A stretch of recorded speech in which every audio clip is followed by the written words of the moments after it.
Warsak road Peshawar में cantonment कब्रिस्तान है।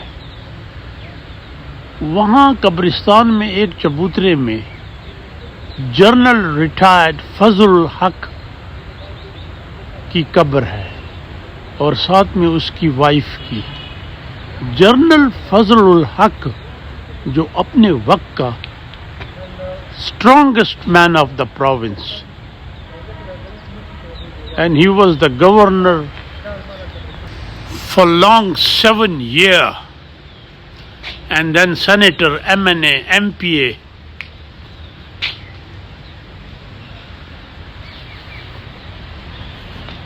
ये उनकी कब्र है, ये उनकी वाइफ है जो उसकी डेथ के 31 साल बाद फौत हुई। जनरल साहब was shot dead in 91 October. He was then 63.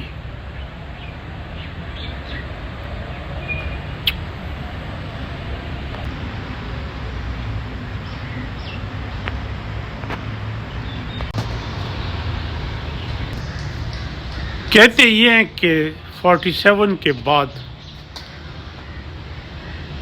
कोई इतना स्ट्रॉन्ग गवर्नर नहीं आया, पावरफुल, जितना फजल हक था। And today he is buried under mounds of earth.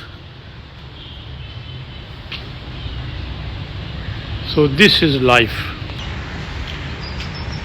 कहते ये हैं चर्चिल एक दिन अपनी स्टडी में बैठा था जब एक मिनिस्टर आया, कोई बात हुई तो उस मिनिस्टर ने कहा ही इज इंडिस्पेंसेबल, उसके बगैर काम नहीं होता। तो चर्चिल ने कहा go to the graveyard and majority of buried there were indispensable. So this is life. Allah bless their soul in eternity.